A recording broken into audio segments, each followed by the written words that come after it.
Hello class, this is Ayush Dubey and today I am starting the basic concepts of computer. Basic concepts of computer it means कि अभी हम computer की language के बारे में हमारी क्लास करेंगे और class starts from computer language. ठीक है. वी ऑल नो दैट कि अगर हमें किसी भी पर्सन से बात करनी है, किसी भी पर्सन से कम्युनिकेट करना है, तो उस टाइम हमें लैंग्वेज का जानना बहुत ज़रूरी होता है. लैंग्वेज के जानने का मतलब ये है कि सपोज करो मैं एक पर्सन हूँ, मुझे किसी और पर्सन से बात करनी है, तो हम दोनों को हिंदी आनी चाहिए. अगर हिंदी नहीं आती तो हम दोनों को इंग्लिश आनी चाहिए. जब तक दोनों लोग लैंग्वेज के बारे में नहीं समझेंगे तब तक दोनों लोग एक दूसरे को कम्युनिकेट नहीं कर पाएंगे. तो यही सेम थिंग हमारे कंप्यूटर के साथ भी होता है. अगर हम किसी भी टाइम कंप्यूटर से कम्युनिकेट करना चाहते हैं, कंप्यूटर से बात करना चाहते हैं, कंप्यूटर से बात करने का मतलब ये होता है कि हम अपने काम कंप्यूटर से कंप्लीट कराना चाहते हैं और ये हम कराते भी हैं. सपोज करो आप कैलकुलेटर में 5+3 करते हो तो आपने अपना टास्क कंप्यूटर से कंप्लीट कराया. आप मुंह से कह के नहीं कंप्लीट कराए हो बट अपने थ्रू ही तो कंप्लीट कराए हो. तो ऐसे किसी भी टास्क को अगर हमें कंप्यूटर से कंप्लीट कराना होता है तो हमें कंप्यूटर की लैंग्वेज का जानना जरूरी होता है. या अगर हम कंप्यूटर की लैंग्वेज को नहीं जानेंगे तो हम कंप्यूटर से कम्युनिकेट नहीं हो पाएंगे और ये हम अपने डेली रूटीन में एज ए एग्जांपल समझ भी सकते हैं. तो पहले हम देखते हैं कंप्यूटर क्या लैंग्वेज है. मतलब कंप्यूटर को क्या हमारी अपनी लैंग्वेज, जो लैंग्वेज हम पढ़ते हैं बोलते हैं, क्या वो लैंग्वेज कंप्यूटर को समझ में आती है?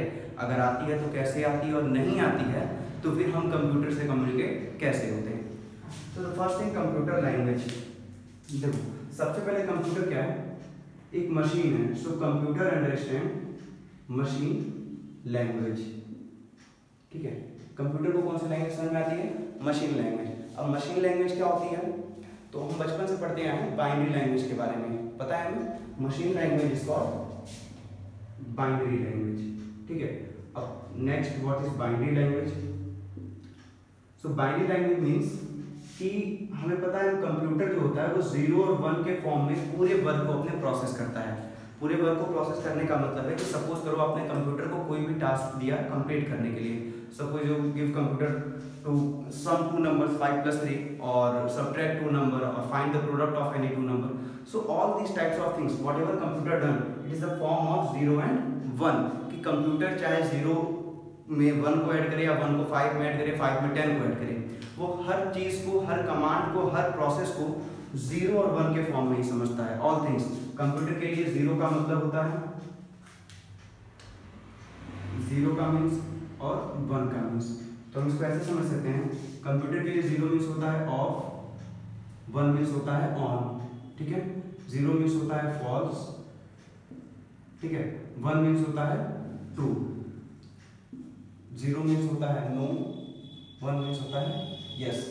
मतलब इसको मैं ऐसा समझे कि 0 और 1 ये यस या नो या ट्रू या फॉल्स लॉजिकली दो थिंग्स हैं जिसके थ्रू कंप्यूटर आपको आंसर देता है. कंप्यूटर आपसे कभी ये नहीं कहेगा कि ये हो सकता है या थोड़ा सा ये होगा, थोड़ा सा होगा. या तो कंप्यूटर के लिए कोई भी चीज ट्रू होगी या तो सिंपली कंप्यूटर के लिए वो चीज फॉल्स होगी. दोनों में से कंफ्यूजन या एक थोड़ा सा ये थोड़ा सा वो, ऐसा कोई कॉन्सेप्ट कंप्यूटर नहीं देता है. So computer what understand machine language. What is machine language? It is a type of binary language which is 0 and 1. 0 means off, false, no, or and we can say that कि 1 means on, true and yes. So the next thing is that कि हम देखते हैं हमारे घर में जो छोटे बच्चे होते हैं, इवन 6 और 7 years के होते हैं, 10 साल के होते हैं, 12 साल के, या हमारे जो एजेड लोग होते हैं, वो हर कोई कंप्यूटर को बहुत आसानी से यूज करता है. तो क्या उन सभी लोगों को बाइनरी लैंग्वेज के बारे में पता होता है? क्योंकि भाई कंप्यूटर तो समझ रहा है बाइनरी लैंग्वेज और हमें बाइनरी लैंग्वेज ऐसा नहीं आ नहीं सकती है, बट हमें एक प्रोसेस के बाद आएगी. हमें बाइनरी लैंग्वेज को पढ़ना पड़ेगा कि 0-1 का कोलैबोरेशन कैसे होता है एक दूसरे के साथ, कि वो एक लैंग्वेज बन के खड़ी हो जाती है. तो ये सारी चीजें हमारे घर के बहुत छोटे बच्चों को भी नहीं आती है, इवन यंगर्स को भी नहीं आती है, एल्डर्स को भी नहीं आती है, ओल्ड एज पर्सन को भी नहीं आती है. फिर भी हमारे घर में हर एक पर्सन बहुत इजी वे में कंप्यूटर को ऑपरेट करता है. चाहे वो गेम खेलना हो, अपने फाइल पे डॉक्यूमेंट के वर्क परफॉर्म करना हो, सारे काम करना हो, बहुत ही आसान तरीके से कर सकते हैं. तो ये सोचने वाली बात है कि जब कंप्यूटर मशीन या बाइनरी लैंग्वेज समझ रहा है, हमें ये लैंग्वेज आती नहीं है, तो हम कंप्यूटर से कम्युनिकेट कैसे करते हैं? तो हमें जो लैंग्वेज समझ में आती है वो लैंग्वेज कही जाती है हाई लेवल लैंग्वेज. ठीक है. यहां पे थोड़ा सा ध्यान से देखिएगा. High level language. ठीक है. तो व्हाट आई से computer understand machine language which is binary language means 0 and 1. 0 means off and 1 means on, whatever. And we understand high level language. मतलब हम जो कहते हैं ना कि ठीक है, yes I can do it, और व्हाटएवर वी कैन डू और whatever we can done in our computer, whatever we give process और we give command in our computer, all things whatever we do, all things are done by your high level language. कि computer के अंदर हम जो भी काम करते हैं, जो भी प्रोसेस करते हैं, जो भी कमांड देते हैं, जो भी टास्क परफॉर्म करते हैं, वो सारी की सारी चीजें हाई लेवल लैंग्वेज में हम कंप्यूटर को ऑपरेट करने के लिए देते हैं। अब अगली चीज ये आती है कि यहां सपोज करो एक पर्सन ए है और ये पर्सन बी है, ठीक है। अब पर्सन ए को आती है इंग्लिश और पर्सन बी को आती है हिंदी, तो क्या पॉसिबल है कि ये दोनों आपस में भी बात कर पाएंगे? नहीं पॉसिबल है। तो फिर कंप्यूटर को और हम दोनों कैसे एक दूसरे से बात कर पाते हैं? बात करने का मतलब अपना काम करा पाते हैं। भाई अगर हम इसको ऐसे एग्जांपल के तौर पे लें, अब देखो इसे हम एग्जांपल से रिलेट करके समझते हैं। सपोज करो आप कोई भी एक्टर, एक्ट्रेस, सेलिब्रिटी, पॉलिटिशियन कोई भी है, वो अगर फॉरेन में आते जाते हैं, ठीक है, मान लो कोई भी बड़ा पॉलिटिशियन है जो किसी और देश में गया, तो ये जरूरी नहीं है कि वो उस देश की लैंग्वेज को जानता हो, ठीक है। मतलब अगर मान लो हमारे देश के पॉलिटिशियन गए चाइना में या किसी और कंट्री में, यूएस में और एनी अदर कंट्रीज, तो ये पॉसिबल नहीं है कि वो पॉलिटिशियन, वो सेलिब्रिटी, वो एक्टर उस देश की लैंग्वेज के बारे में जानता हो। वहां चला तो जाता है, अब वहां के पीपल से, वहां के लोगों से बातचीत करने के लिए वो अपने 1 महीने की क्लास तो करेगा नहीं भाई कि अब हमें चाइनीज में जाना है तो चाइनीज लैंग्वेज सीखेंगे, अगर रशिया में जा रहे हैं तो रशियन लैंग्वेज, या जिस भी देश में जा रहे हैं उस देश की लैंग्वेज सीखेंगे। उसके लिए वो क्या करते हैं कि अगर पर्सन ए किसी कंट्री में गया, ठीक है, और ये पर्सन बी उस कंट्री का आदमी है, ठीक है, इन्हें आ रही है इंग्लिश और इन्हें आ रही है जैपनीज, ठीक है। तो अब इन दोनों को अगर आपस में कम्युनिकेट करना है तो ये क्या करेंगे? पर्सन ए को पर्सन बी से कम्युनिकेट करना है। पर्सन ए आपका हो गया मशीन लैंग्वेज, कंप्यूटर लैंग्वेज, ठीक है, और पर्सन बी आपका हो गया ह्यूमन, जो कि हाई लेवल लैंग्वेज है। अब बताओ ये दोनों एक दूसरे से कम्युनिकेट कैसे करेंगे? हम जानते हैं इन दोनों के बीच में क्या यूज किया जाएगा? Translator. What is translator? Translator क्या है? तो हमें पता है कि ट्रांसलेटर क्या करता है, एक लैंग्वेज को दूसरी लैंग्वेज में कन्वर्ट करता है। वही सेम काम हाई लेवल लैंग्वेज में जो भी हम कमांड कंप्यूटर को देते हैं, ठीक है, यही कॉन्सेप्ट आपका है यहाँ पे यूज होगा, ठीक है, कर देते हैं। अब यही कॉन्सेप्ट आपका यहाँ पे यूज होगा कि अगर कोई भी यूजर अगर हाई लेवल लैंग्वेज में अपने प्रोसेस को दे रहा है कंप्यूटर के अंदर, अपने कमांड को दे रहा है कंप्यूटर के अंदर, तो कंप्यूटर उस कमांड को हाई लेवल लैंग्वेज से मशीन लैंग्वेज में कन्वर्ट करेगा। किस में करेगा? मशीन लैंग्वेज में, ठीक है। लेकिन मशीन लैंग्वेज में कन्वर्ट करने के लिए उसे एक डिवाइस का यूज करना पड़ेगा, and that device is called translator. That device is called translator. Now what is the exact meaning of translator? ठीक है, ट्रांसलेटर तो ठीक है, क्या ट्रांसलेटर ही उस डिवाइस का नाम है?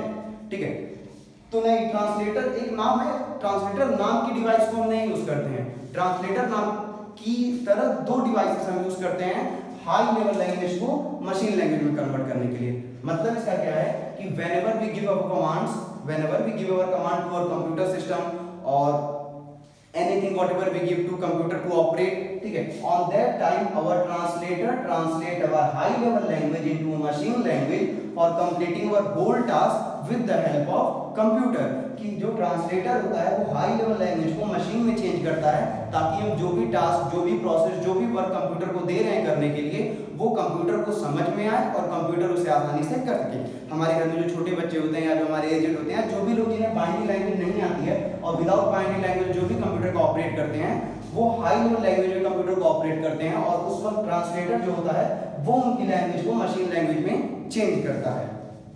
अब ट्रांसलेटर भी हमारे मेनली दो टाइप के होते, मतलब दो होते हैं, ठीक है, first and second. The first is interpreter and the another is compiler, ठीक है। ट्रांसलेटर हमारे पास दो होते हैं, इंटरप्रेटर है, कंपाइलर।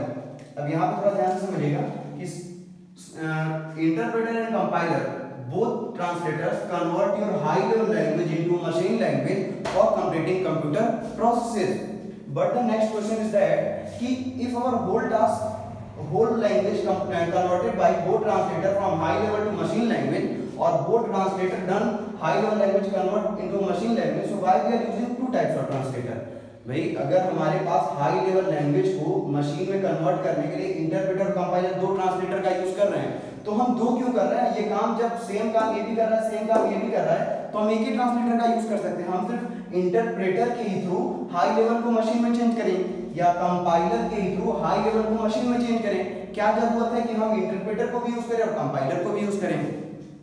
तो इसके पीछे भी एक रीजन है, व्हाट इज कि आपका जो इंटरप्रेटर होता है, ठीक है,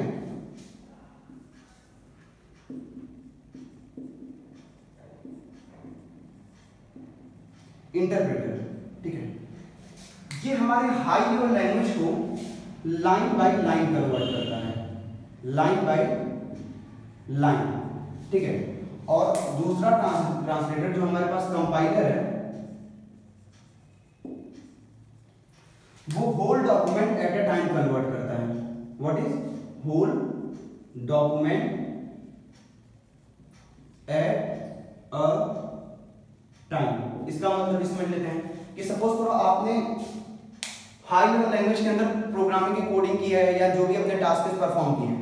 अब इस हाई लेवल लैंग्वेज को मशीन लैंग्वेज में कन्वर्ट करने के लिए हम इंटरप्रेटर का भी यूज कर सकते हैं, कंपाइलर का। अगर इंटरप्रेटर काम करता है तो वो हमारे हाई लेवल लैंग्वेज के डॉक्यूमेंट्स को लाइन बाय लाइन कन्वर्ट करता है, बट अगर कंपाइलर काम करता है तो आपके होल डॉक्यूमेंट, जितने भी डॉक्यूमेंट हैं आपके, उस पूरे के पूरे डॉक्यूमेंट को एक ही बार में मशीन लैंग्वेज में चेंज करता है। दोनों के कुछ एडवांटेज और डिसएडवांटेज भी होते हैं, क्योंकि भाई देखो अब क्या है हमारे पास कि अगर लाइन बाय लाइन चेंजिंग होगी, ठीक है, लाइन बाय लाइन चेंजिंग का मतलब है कि थोड़ा थोड़ा अगर हम चेंज करेंगे, भाई एक पेज की अगर आप डॉक्यूमेंट कंप्लीट कर रहे हो लैंग्वेज को कन्वर्ट करने के लिए, तो आप लाइन बाय लाइन कर रहे हो मतलब थोड़ा थोड़ा कर रहे हो।